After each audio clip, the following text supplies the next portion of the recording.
District Sentinel Radio, the newscast of record for the left, coming to you from Washington, D.C. We are in the well-fortified Sentinel bunker, sponsored by the DSA Accelerationist Caucus.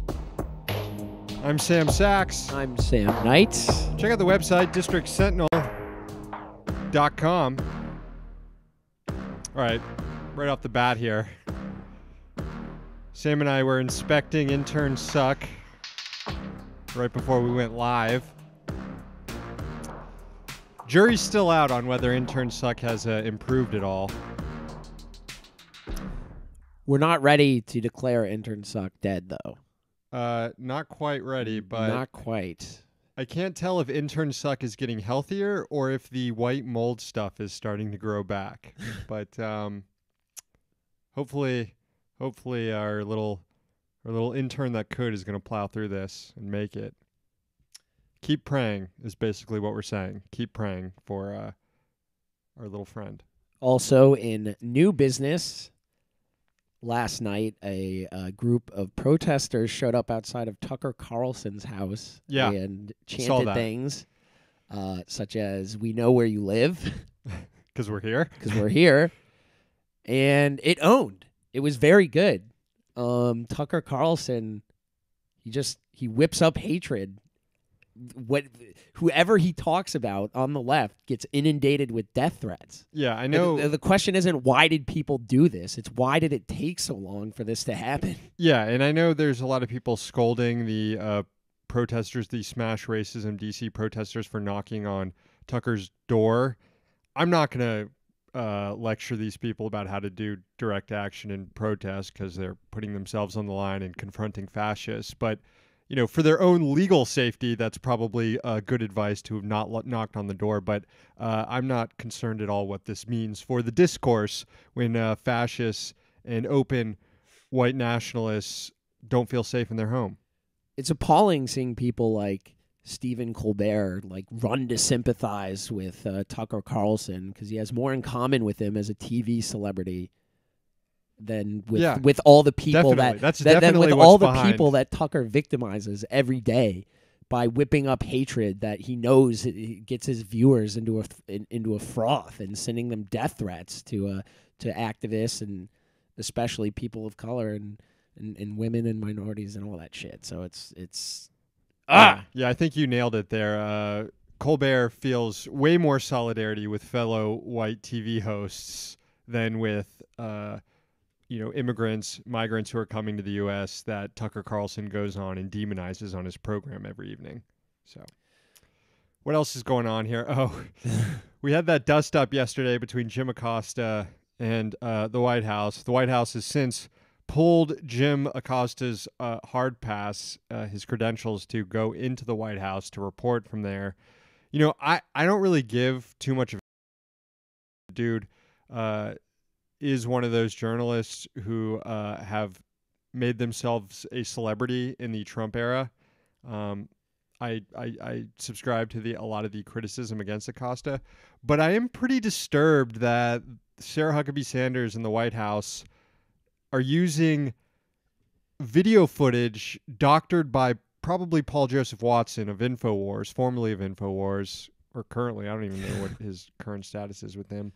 But probably gets dark money from what's his face. Yeah, they're using doctored video to accuse Acosta of assaulting this young intern, this poor young lady intern, who was aggressively trying to snatch the mic. First off, they shouldn't have young interns trying to snatch microphones away from reporters as they're trying to ask questions. But, yeah, that's some fucked up shit on the part of the White House here. And I'm curious to see how the White House press corps reacts to this.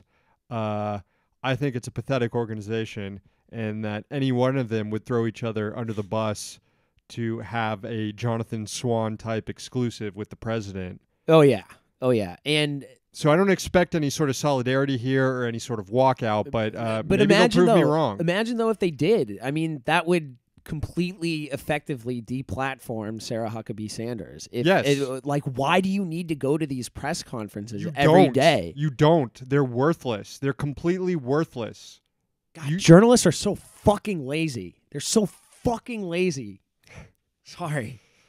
Whenever I see people get whipped into a righteous indignation about journalists when Trump is attacking the media, anti-Semitic dog whistles notwithstanding, Trump is going to win that battle every time. Yeah. Every fucking time. Well, maybe when the White House press corps is huddling around their cappuccino machine bought for them by Tom Hanks because they're such aggressive truth tellers in the Trump era, and notice that one of them is missing, maybe they'll do something about it. But I'm guessing. Yeah, so I'm guessing they won't. BuzzFeed did tweet out this article in this explanation of the article about how the video may have not been doctored per se, but that Paul Joseph Watson slowed it down or sped it up or one or the other. Slowed it down and then sped it up to give like the effect. Right. So that's doctored. Okay, yeah. But I mean, either way, don't share videos that Paul Joseph Watson is tweeting out. The guy is a fucking disinformation peddler. Yeah. And obviously the White House knows this, but he's peddling their disinformation,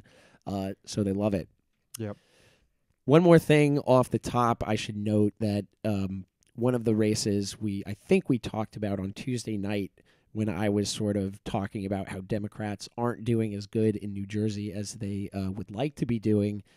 He's now ahead. Andy Kim is now ahead in the 3rd district of New Jersey, and he was down by a good amount, double digits on election night. So it's pretty wild. Yeah. We'll have more election news trickling in over the coming days, I'm sure.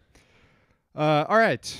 We've got some haikus to get to later in the show. First, a hello to any people who are watching us. We've decided to do the shows this week post-election free, the live stream here. We didn't put it behind the paywall, so anybody who's not a subscriber who's watching for the first time, welcome, and feel free to subscribe over at patreon.com/District Sentinel so you can watch the show next week when we go back behind the paywall.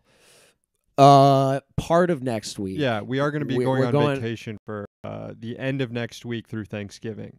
This kid's going down to Ron DeSantis's Florida. That's right. I'm going to go see what happened down there. I'm going to see what happened down in Florida. So yeah, and if you subscribe, you get your own haiku read on the show, which we do in a few minutes here. Self-investigate the Florida elections people, like the guy who showed up to Comet Pizza. Just kidding. Just kidding. FBI. It's Thursday, November 8th, 2018. Here's the news.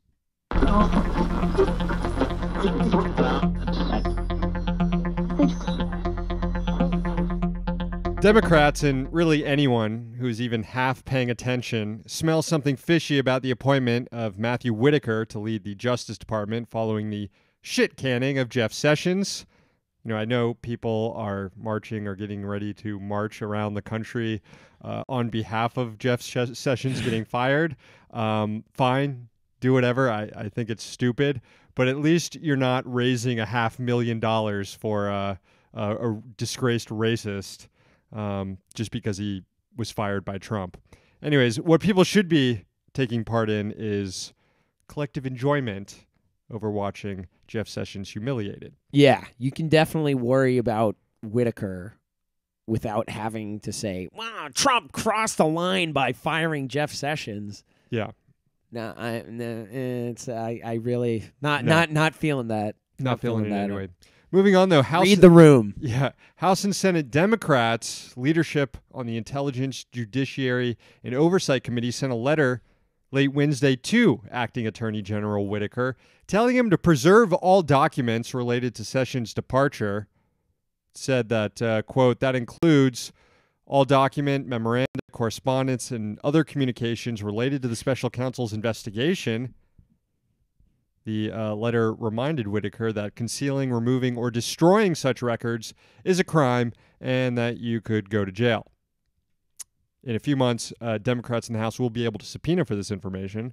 And they have good reason to be skeptical of the guy since Whitaker has not only previously published op-eds critical of the Mueller investigation, but he also, as we talked about on yesterday's show, went on live TV, went on CNN to plot how to kill the special counsel's probe. You know, we speculated on yesterday's show that Trump probably saw this guy on TV and a light bulb went off in his baby brain. And reporting since then suggests that that's actually true, that Trump probably had this guy installed for this purpose. Though Whitaker is seeking consult with career officials on how best to proceed, whether has a conflict of interest here. There are reports he doesn't plan to recuse himself from overseeing the Mueller probe, despite his close ties to people like Trump campaign aide Sam Clovis, a witness in the Mueller probe. Also, there are claims that his Whitaker's appointment, is unconstitutional, that Trump circumvented the Senate's role in advising consent by not promoting someone who's already been confirmed by the Senate, like, I don't know, Rod Rosenstein, who would be number 2 in line, therefore the person you'd think who would replace or be the acting Attorney General in Sessions' stead, especially since he's also overseeing the special counsel's probe. So, yeah, a lot of opposition rounding up to Whitaker. Moving on, though, from the dangerous to the absurd, here's video from 2015 of Whitaker hawking hot tub technology. Swivel seat, because it's a unique design that's going to help lots of people that have mobility issues get in and use their hot tub in a safe manner. Yeah, that's the acting attorney general right there. Video from World Patent Marketing. Again, that's from 2015. It was a company, Miami-based company, that was shut down by the Federal Trade Commission last year because it was a giant scam. Whitaker sat on the board of the company. He was also pretty hands-on. There are reports that he once threatened customers who complained to the company after they were scammed by the company. And this wasn't like 30 years ago. This was 3 years ago. Sounds about right. I mean, he looks like a bouncer. So it remains to be seen how long Whitaker will be on the job here and what, if any, damage he can inflict on the Mueller probe. But the White House does want everyone to know that the search is on for a new attorney general to replace Jeff Sessions. The first name floated out there, and a person who was seen at the White House today, folks, Chris Christie. Sources told NBC News that he is seriously being considered for the job. Remember, this is the job Chris Christie wanted most after dropping out of the 2016 GOP race and kissing Trump's ring. Christie was later forced out of the Trump White House transition team, though, reportedly by Jared Kushner. They have a complicated relationship, but basically it boils down to Christie throwing Kushner's dad in prison back in 2004. But Christie and Kushner were reportedly in the same room together today discussing prison reform.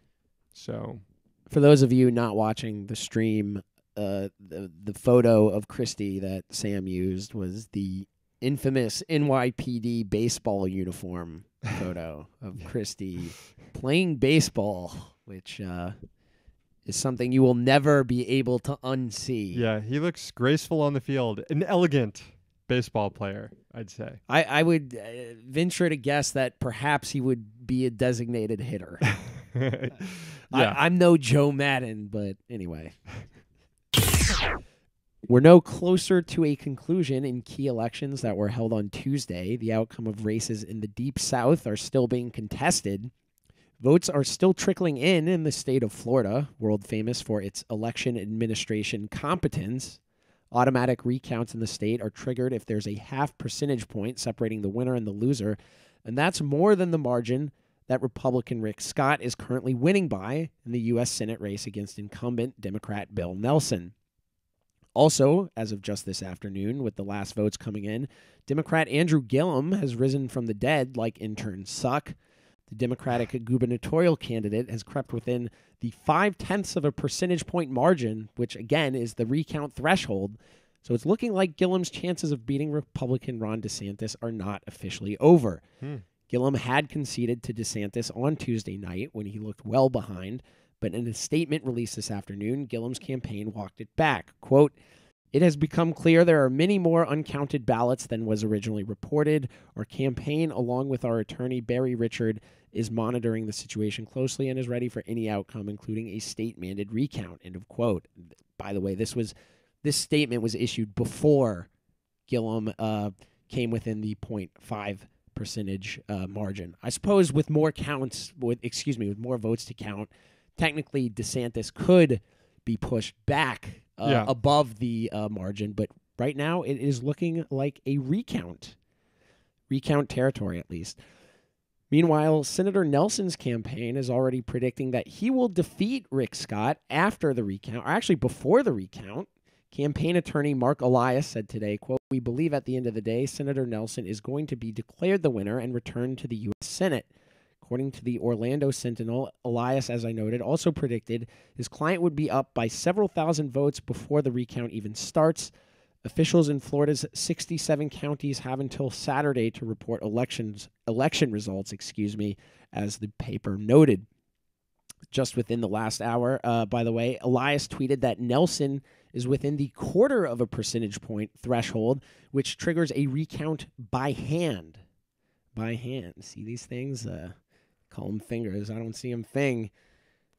Showing my hands to the camera for people who are only listening. Anyway. As these races tighten, it really, really highlights the effect of voter suppression in the states. Yeah. So 0.5% is a machine recount, and then 0.25 is a hand recount, which you're a Floridian. Was that passed after 2000, that law? I do not believe. I do not know. Well, anyway, should have run that I by haven't been you a Floridian before the for show. like 10 years. Speaking of leaving Florida, one state north in Georgia, Stacey Abrams is still fighting on. The Democratic gubernatorial candidate said today she would not accept claims of victory made this morning by her opponent, Republican Brian Kemp. Kemp currently leads Abrams with 50.3% of the vote. And Georgia, of course, mandates a runoff if a single candidate doesn't get a simple majority. Today, Kemp also resigned his position as Georgia's current Secretary of State, better late than never. That is the top official overseeing elections in the state, which not at all a sketchy position for a gubernatorial candidate to hold throughout an entire election campaign. Per CNBC, Kemp's resignation came 2 days after Georgia voters hit him with a federal lawsuit alleging an abuse of power, quote, to interfere in the election to benefit himself and his political party and disadvantage his opponents. The outlet also noted Kemp is being accused of suppressing tens of thousands of registrations to vote. Voting in Georgia was also plagued by long lines and allegations of problems with voting machines. Today, Abrams' campaign manager, Allegra Williams, pressed state officials to, quote, release all the data, all the numbers, and they need to count every single vote. According to Kemp himself, there are 20,000 provisional ballots that still need to be counted. Abrams' team claims it needs 15,000 votes to force a runoff. Kemp disputes this calculation. Meanwhile, the Democratic Party of Georgia said on Twitter this morning that votes aren't officially reported until next week, and that, quote, tens of thousands of votes have not been counted. All right. Derek Davison hit the nail on the head. What'd he say? In a tweet. Foreign policy guru who sometimes comes on the show. He said if what has been going on in Georgia had been going on in Venezuela, Bolton and Pompeo would be calling for full-on airstrikes. No doubt. No doubt. Probably Florida, too. Yeah. All right, let's take a quick break. This is how we thank all our new subscribers on Patreon, patreon.com/District Sentinel. If you subscribe to the $5 tier a month, you get a haiku written by the Sams, read on air. Let's read a few right now. I'll go ahead and go first. This one goes out to Stefan. When the nugs are dry and chock full of seeds and stems, call the weed lawyer. Thank you, Stefan. Sure, Stefan, the weed lawyer, very much looking forward to the day when all his cases are about too many seeds and stems in the bag. Does Stefan count as a celebrity subscriber? He does now. Next, this is for Ben. It's me, the joke man. sad about owning fascists. I'm Stephen Colbert. Thank you, Ben. This is for George. The world makes more sense once you figure it out that fingernails are hooves. Thank you, George. It's not every day when I read one of your haikus they blow my mind, but I think you may be onto something there. Finally, this is for Will. Worst present for kids: buying your kid a goldfish death reminder bowl. Thank you, Will. Enjoy this pet that will die in 5 days.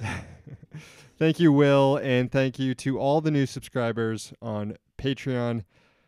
Patreon.com/District Sentinel. Excuse me. Mick Mulvaney has gotten a boost in his bid to carry water for payday lenders. A federal judge has agreed with his agency's request to stay the implementation of a rule on short-term, high-interest loans. The order came down from District Judge Lee Yackel in the Western District of Texas. Yackel had previously denied a request to stay the payday rule from the Consumer Financial Protection Bureau, the agency Mulvaney is temporarily overseeing. But Judge Yackel reversed the decision yesterday because the agency announced late last month that it would seek to revise a key part of the regulation, the so-called ability to pay provisions. The provision stated that payday lenders must assess customers' creditworthiness before trying to peddle expensive loans to them. According to CFPB research published by Obama appointee Richard Cordray, many payday borrowers end up needing to take out loan after loan to cover the cost of the initial loan. Reading now from a press release issued by the Bureau last year at the end of the Cordray era, when the payday rule had been finalized, quote, even when the loan is repeatedly reborrowed, many borrowers wind up in default and getting chased by a debt collector or having their car or truck seized by their lender. Lenders' repeated attempts to debit payments can add significant penalties as overdue borrowers get hit with insufficient funds fees and may even have their bank account closed, end of quote. Extremely on brand for the Trump administration. It doesn't give a shit about predatory lending. They think it's actually good. Mulvaney was a top recipient of campaign donations from payday lenders while he was a member of Congress. And now that Mulvaney has cleared up confusion over the administration's intentions on the payday rule, Judge Yackel has approved of its delay so that it can be watered down significantly. The regulation had been set to take effect in August next year. Finally today, a lot of 90s action movies are premised on a group of bad guys stealing extremely lethal weapons from the U.S. military and threatening to use them against the public. Maybe not a lot of movies, but definitely a few of them. At least one, The Rock. I remember that movie, The Rock, starts off that way. Anyways, starts off that way. That's the whole. You're talking about the break into the military, the weapons right. place, and they steal the nerve gas is. Sarin. Was it sarin? Anyway, turns out that might not be that difficult after all to do. Oh, good. Yeah, a Government Accountability Office report released just ahead of the midterms flagged some security vulnerabilities at weapons storage facilities run by the Pentagon. The security audit was of facilities storing what are called Security Risk Category 1 ammunition. It's essentially non-nuclear missiles and rockets, so still pretty heavy-duty stuff. The GAO didn't get into what these specific vulnerabilities were. They cited national security reasons. But the oversight agency provided two broad areas of concern. One, more than half... We got a black helicopter. Flying over us right now, folks. One of the concerns cited was that more than half of the internal safety inspections by the various armed services were behind schedule. More than half of these inspections were late, some by as much as more than a year. And two, there's no internal process whatsoever to log weapons security issues and then track them to resolution. Reading from the report, quote, only 3 of 14 Army locations provided documentation about how identified physical security deficiencies were resolved.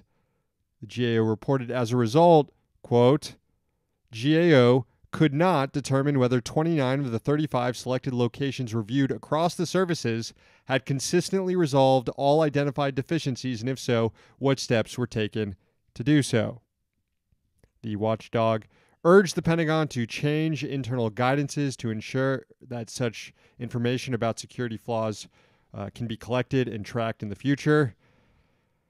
Too bad GAO isn't releasing some of these security flaws, by the way. I can understand why, but I believe there'd be some pretty good ones, like the Tomahawk missiles being stored in some locker under the code 12345, or whatever like the dipshit general's iPhone password is. Yeah, or some super secure login. The password is password. Yeah.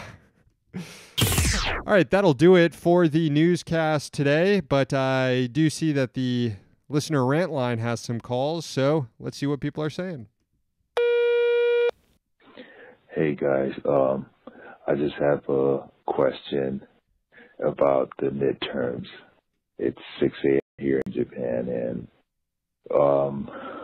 so in the States, you could blow up terrorists in the Middle East from a remote location in Nevada, wherever, in the name of democracy, but then you have voting machines that don't work. In your own democracy. I feel like that's just ironic, and I don't know what's going on with that. And then the second thing I want to say is, how the hell did Joe Manchin win? I mean, he's a garbage can Hall of Famer. I thought for sure he'd be gone, but somehow he pulled it off. So I don't even know. It's America. Well, to the first point, what was the first point again? It's about how we have broken voting machines despite having technology to pick off terrorists. I think right, yeah, that's by design. Right, yeah, no, that's by design. My frustrations are shared. I was more thinking about Joe Manchin. Yeah, how did he that win? Check out his opponent. Probably that's how he won. But I can't help but think about how he did have a primary challenger from the left, Paula Jean Swearingen, who got more votes than any one Republican candidate in their primary. I can't help but think Paula Jean maybe would have won. I mean, not in, maybe she should have run as an independent. Yeah, maybe. Get over with that 34% plurality or whatever, the 37% plurality with the other two camps split. But I don't know. Wasn't there a report out of Georgia that they found a bunch of working voting machines just in storage somewhere? Yeah, well, while there were hours long lines for people to vote. Total by design. All right, one last call. Yeah, so I live on a Navy base, and they have one of the biggest air shows of the year today, and it was pretty neat seeing all the major planes up today. They had the F-22, F-16, some old fucking biplanes that didn't even know could fly anymore. It's a little overcast, so it's nice to see that all of the major planes can fly today. Can't think of any that are missing. So, yeah, just want to let you know, doing a good job spending our money here in the military. Well, thanks for the call there. Caller noted it was overcast, so I'm sure there was one plane missing. Yeah, I'm trying to think. What is the name of that plane? It's the F-36. 34. 34 and a half. 33. It's not coming to me right now. Dang F-35 can't fly when it's cloudy. Anything going on in the chat room here? Yeah, Keister just dropped in to say hi, but he wasn't able to watch. I said I was going to play Keister's message on air today, but Keister left a 2.5 minute long message, and that's way too long. Try to keep your messages under a minute, and we'll play them on air.